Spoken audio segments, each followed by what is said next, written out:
Hi there, thank you for joining me. Today we're going to take a look around the all-new Honda ZR-V. This is the sport grade. There are two other trims available, but I think they all share that same sporty feel. Now, we're going to take a look around all of the car, but clearly we're going to start off at the front. And the first thing that I notice here, because it's illuminated, are the lights at the front here. They are LED, so the daytime running lights are illuminated, but the main bulk of the headlight is also LED. So better visibility, low energy consumption, fantastic. Now, on the top grade, you also get something called adaptive driving beam. Now, you might wonder what that is, and it's a really simple idea that makes driving at night so much more relaxing. So you can be driving with full beam on, but what the car will do is recognise a vehicle coming the other way and kind of cast a shadow around them. You could be following a car as well, and it can cast a shadow around them so that the sides of the road are illuminated. Equally, if somebody's crossing the road in front of you, a pedestrian, it can dip the light so that they don't get dazzled. An amazing bit of technology. Now, just underneath those lights, we've got our parking sensors. We have them front and rear. But what they also do, they work with the top-mounted camera there to make our sensing a complete package. Again, you might be wondering, what is Honda sensing? Well, that's our safety systems that will look at cars in front. It'll look at the painted lines on the road and help keep you safer and more relaxed while driving. So it can give you information about if you're a little bit too close to one of the lines. It can help bring you back in, and if you've got your adaptive cruise control on, you can set a time gap between you and the vehicle in front so that if they slow down, you slow down as well. And little things like, I'm sure we've all done it, we've been driving down a road wondering what the speed limit is for that road. That camera can also look at the speed signs and give you that information up on the display. As we move across, you will notice that we've got the Honda badge, of course, with a little bit of blue inside it. That's because this is a full hybrid.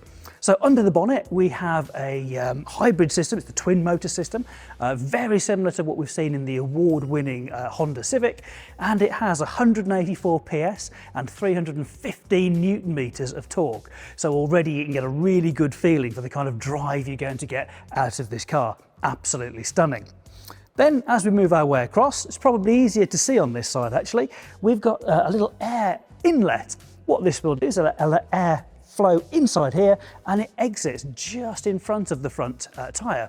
That helps to negate air turbulence as much as it can around there, keeping you more slippery through the air, so you've got less drag, so the coefficient of drag will be that little bit lower. Then we move back, we've got our 18-inch wheels. So this is the perfect balance between style, comfort and efficiency. At this point, we've got our wiper blades, and these have a smart washer technology in there. So when the water is squirted onto the windscreen, it doesn't come out of jets on the bonnet or anything like that. It's actually on the wiper arm. That means you've got less time where the water is on the screen, not wiped away. So again, visibility is going to be improved, and it will use 40% less washer fluid as well. Moving that little bit further back, our door mirrors have been moved a little bit further back on the doors themselves, giving a nice angle through here, so whether you're the driver or the passenger, it removes any of those forward blind spots. As we open the door, we get our first glimpse at the interior, and it's very, very plush inside. A lot of detail has gone into making things soft touch, whether that's on the door pulls or actually where your knee goes as a driver or a passenger. And I can already see that I've got both USB-A and C inside the front there. Moving to the back, again, the door opens really nice and wide, making sure that access is easy to get in the front and the back of the car. And in the back, we've got two USB-C connectors, and we've also got the outlets for our rear ventilation, making sure every one of the seats is a really, really comfortable place to be. So now we're at the back of the car. You can see we've got beautiful symmetry. So the two individual LED tail lights just sitting above the actual twin tailpipes, giving again another sporty look and feel to the car. We also have the parking sensors down low. They're really subtly blended in, and of course, to help with parking, we have the rear view camera as well. So let's open the power tailgate. Of course, I could do that off my remote as well. And now we can see inside the large boot. So Depending on the grade, this can be up to 886 litres of capacity, and that's helped by this little extra storage area underneath here. And that can lock into place, so you can pop smaller items in there, and again, just drop it down nice and flat for loading those larger or bulkier items in. The parcel shelf is also in two-piece to make it really easy to load things in and out. When it comes to closing it, it couldn't be more simple. If I've got the key in my pocket, I've got the button here on the right for walk away close.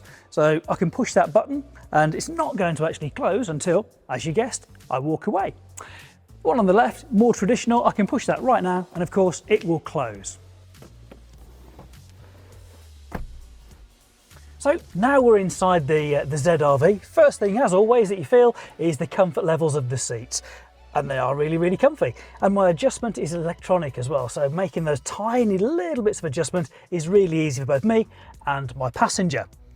Next thing is going to be the steering wheel. Again, as you'd expect, it's a sports type steering wheel. It's nice and chunky and it's leather clad as well. Behind it, we've got the paddles for adjusting your regenerative braking, and these are metal. So again, that just adds to the whole feel. And underneath, we know we've got sporty steering and suspension that out on the open road really sets this car apart from any of the competition. Now in front of me, I have a really nice clear display. I've got my power meter on the left-hand side, and I've got my analog looking speedo on the right. And in the center, I've got a digital display for my speed as well. So again, really nicely laid out, focus on driving information right up in front of you. Now, at some grades, you can actually get a head-up display as well. But in all honesty, I'm looking at this thinking that's really nice and clear. And my infotainment screen over here is nice and high as well. So I can scroll through all the different apps along here, whether it's for vehicle settings, general settings. And if I go into all apps, I can select what I want to be on here and what I don't want to see as well. So really making it nice and personal. We've got a dial for the volume as well, something I know a lot of people really like. And don't forget, you can adjust it on the steering wheel as well. Then we come to our heating and ventilation. So we have this lovely fascia on here that doesn't matter if I want my vents pointing down, passenger wants theirs pointing up, it still has that uniform look in front of it. Something that's important to me. Now, underneath is where our controls are for our heating. So I've got my controls on the left, passenger has theirs on the right, or they can be synchronized together. And we've got buttons down the bottom for recirculating the air, and our front and rear screen heating. And in the top left and right corners, the buttons for our heated seats as well, keeping us nice and comfy. Below that, wireless charger, really lovely, because we do have wireless CarPlay and Android Auto on the infotainment screen, which is great. So if I've got my phone here, but my passenger wants to charge their phone up, there's a lovely little area down here that they can plug into. And on passenger side, it's USB-C, and on driver side, we've got USB-A.